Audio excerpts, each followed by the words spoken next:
Olá, meus amigos, vamos dar início a esse terceiro vídeo da playlist Gotas de Sentença Criminal. Para quem não me conhece, meu nome é Rodrigo Assunção, sou professor, sou também juiz de direito no estado de Minas Gerais. Esses vídeos curtos têm o propósito de trabalhar alguns aspectos cruciais da sentença penal condenatória para você que estuda para concurso consiga elaborar uma sentença penal condenatória tecnicamente perfeita. Bom, vamos começar então. Nesse episódio, nessa aula, né, nós vamos trabalhar o dispositivo e as disposições finais.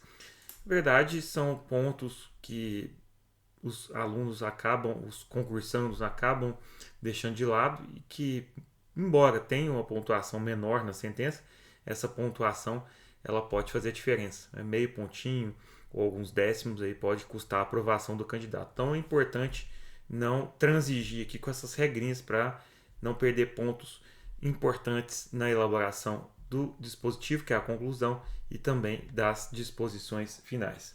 Bom, vamos trabalhar aqui alguns pontos. O que é o dispositivo à conclusão? É o resultado do processo. Vai indicar a condenação, ou seja, ela total ou parcial, e a absolvição do réu. Então, pessoal, o dispositivo nada mais faz do que representar a conclusão que o juiz tomou na sentença. Fundamenta a decisão, a sentença, e aí ele coloca o dispositivo para a conclusão, então, para fazer o desfecho. Então, logicamente, a fundamentação deve estar congruente com o dispositivo à conclusão.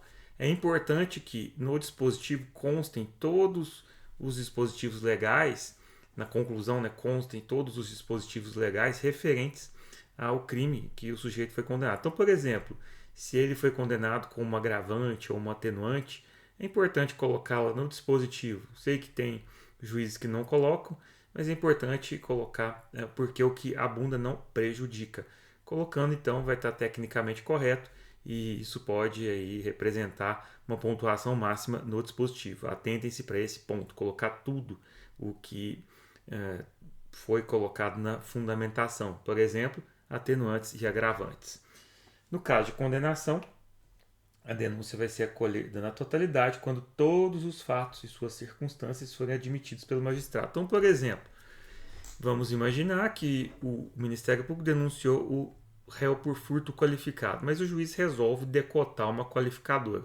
A sentença, então, o pedido é parcialmente procedente.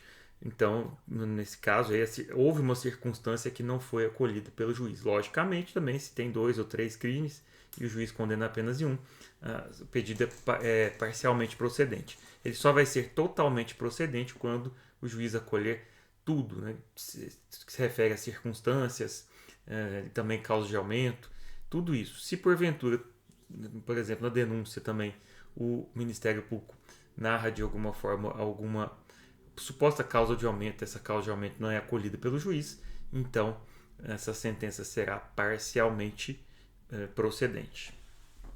No caso de decote qualificador ou de causa de aumento, por exemplo, né, a denúncia é julgada parcialmente procedente.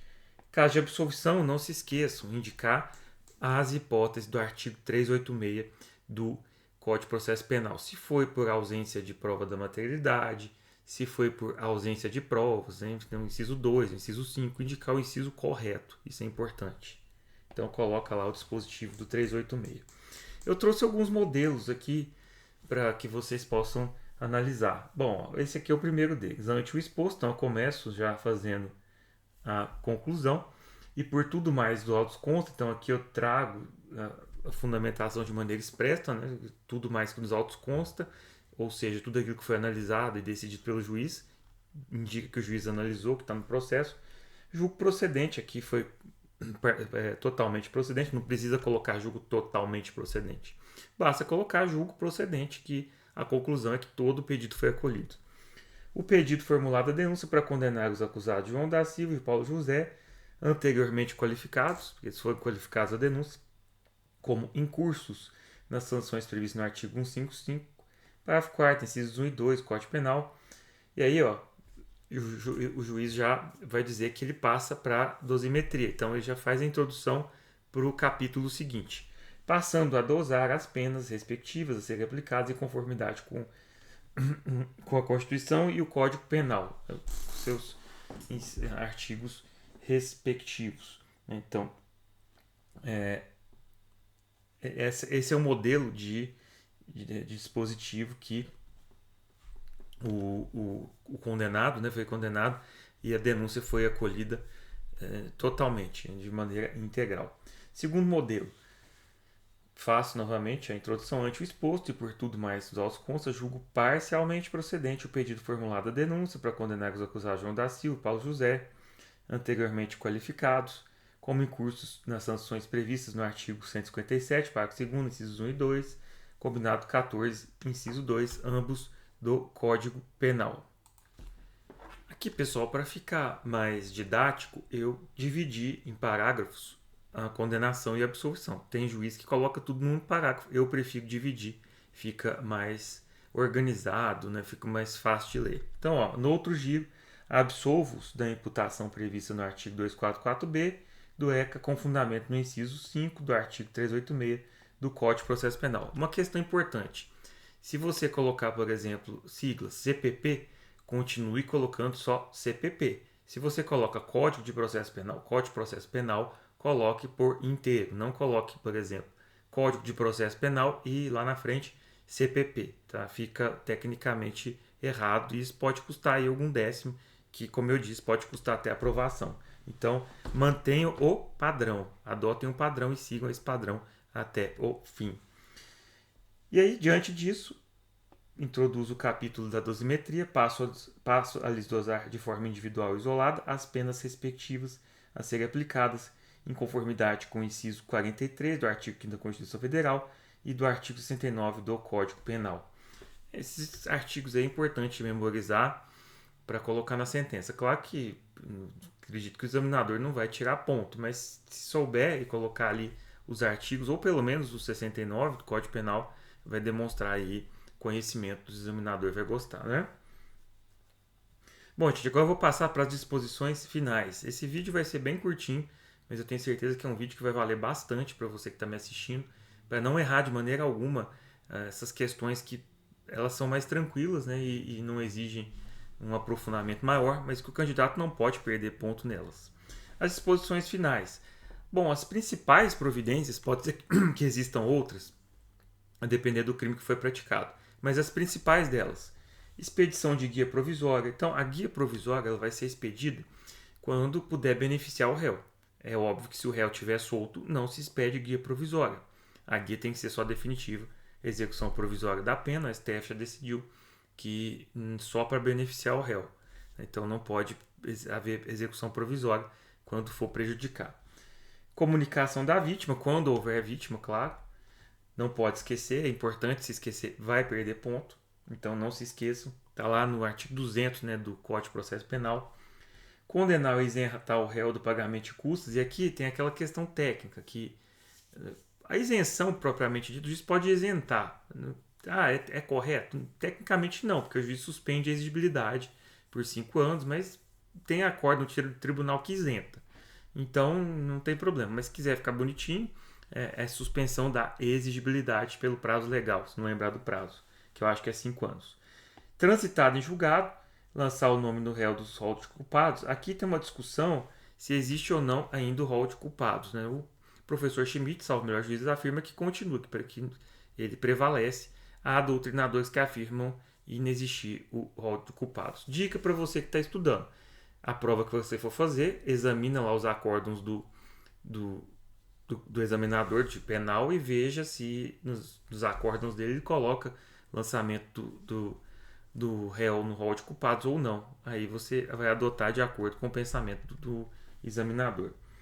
Expedir guia de execução definitiva, porque aí tem que transitar em julgado. Oficial TRE, para os fins do artigo 15, né, da Constituição. Oficial Instituto de Identificação, para fazer as anotações devidas no prontuário do condenado. Determinar a incineração de droga ou destruição de objeto apreendido, droga quando for tráfico. E aí vocês vão ter consulta ao Código Penal, então vai lá na Lei 11.343, dá uma olhada no dispositivo, se menciona ele. E destruição de objeto apreendido, tem que olhar o artigo 91 do Código Penal, né, para verificar quais objetos devem ou não ser destruídos nesse contexto. Essas são as principais providências. Aí eu trouxe aqui um exemplo para vocês. Espeçam-se guias de execução provisória antes do trânsito em julgado, né? Nos termos da resolução 113 do Conselho Nacional de Justiça, não precisa colocar isso, não vai lembrar o número da resolução, procedentes imediatamente ao cálculo da pena para verificação da possibilidade de progressão, porque é mais benéfico.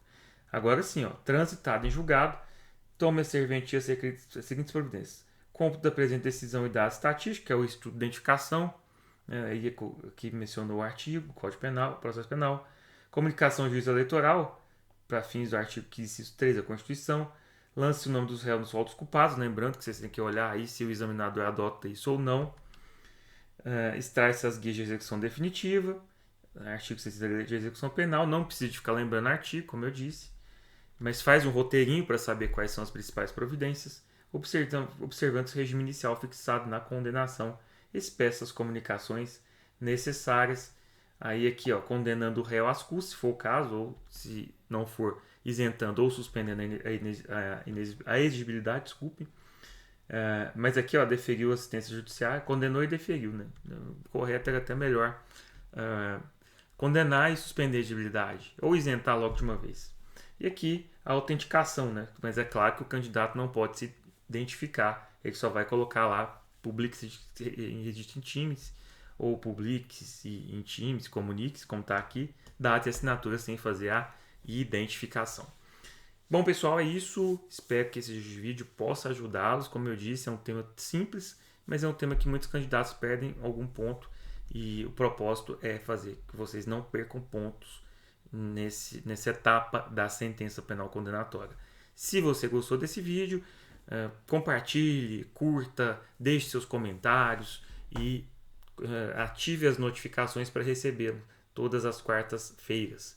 Eu agradeço vocês mais uma vez. Toda quarta tem aqui um vídeo sobre sentença penal condenatória. Um grande abraço, fiquem com Deus e até mais. Tchau, tchau.